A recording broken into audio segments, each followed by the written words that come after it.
Bonjour tout le monde, mardi 10 décembre, point bourse du jour. Donc j'enregistre ce point de marché avant l'ouverture, puisque à 9 heures va se poursuivre notre stage sur le futur, futur SFD CAC 40. Donc hier on a expliqué ce que c'était que le futur, comment ça fonctionnait, l'arbitrage qu'il existait entre le cash et le futur, les règles du jeu.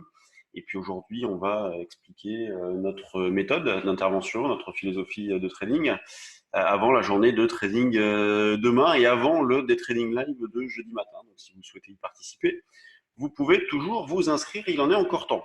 Sur les marchés, eh bien, toujours cette alternance mouvement haussier, baissier. Là, quand on regarde le CAC, vous voyez, donc reprise de vendredi. Hier, on s'est dégonflé tranquillement, avec toujours un manque de densité, des excès qui entraînent des excès.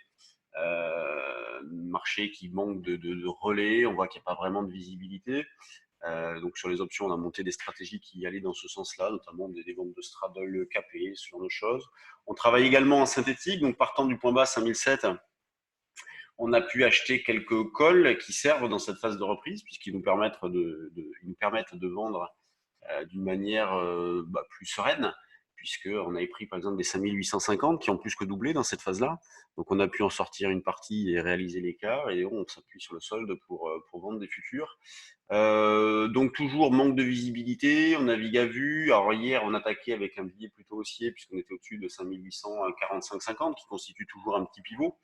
Au-dessus, c'est un peu mieux, en dessous, c'est un peu moins bon. Bon, pour l'instant, on tourne autour, hein, sans réel directionnel. Et donc hier, on a acheté 47,5. Vous voyez, ça a été le point bas du repli là, de 10h20. On a pu revendre notamment, on proposait 58, 63. Bon, 63, il a fallu servir un petit peu avant. Mais on travaillait dans cet esprit-là. On a pu recommencer en double appui. Bon, on a pu tricoter dans cette phase-là en travaillant principalement à l'achat. Jusqu'au moment où, bien en fin de séance, on se dit, allez, c'est bon, le marché ne veut pas y aller.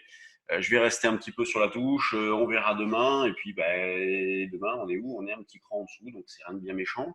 On peut travailler les deux sens. Alors le problème de cette phase-là, indépendamment des probabilités de réussite qui ne sont pas fantastiques en raison du manque d'indications directionnelles envoyées par le marché, c'est que les niveaux d'information sont loin, les stop loss sont obligatoirement loin, on peut pas en donner des proches.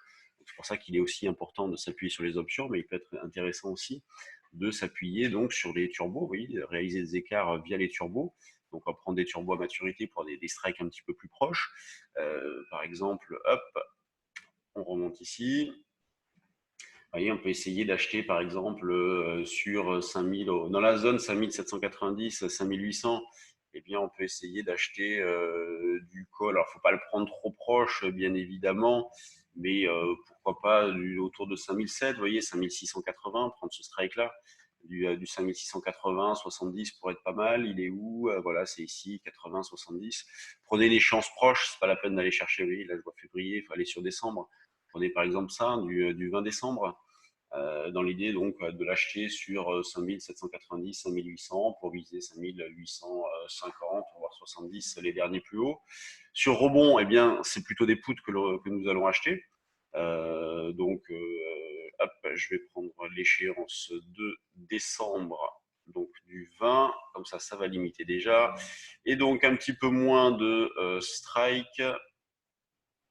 Tac, je finis ici. Vous voyez. Donc pourquoi pas prendre, vous voyez, du 5975 par exemple. Voilà, bon, c'est un peu pareil, 75,80. Vous prenez celui que vous voulez et lui donc plutôt à acheter sur 5855, 5870. Vous voyez, c'est comme ça qu'on va jouer des deux sens, donc considérant un biais neutre sur le fond. Le DAX, lui, est un petit peu mieux orienté depuis pas mal de temps déjà, donc il surperforme, il a moins baissé que le CAC. C'est pour ça que nous, on continue de travailler avec un sens prioritaire haussier sur le DAX. Prix d'entrée, bon, cette zone de 40-50, on n'est pas très très loin. Donc les plus bas de la fin de semaine dernière, de jeudi et de vendredi. L'eurodoll ne fait pas grand-chose, donc alternance hausse-baisse et puis parfois dérive latérale. Donc hausse début de semaine dernière, dérive latérale, baisse en fin de semaine, puis depuis le début de la semaine, plutôt dérive latérale aussi.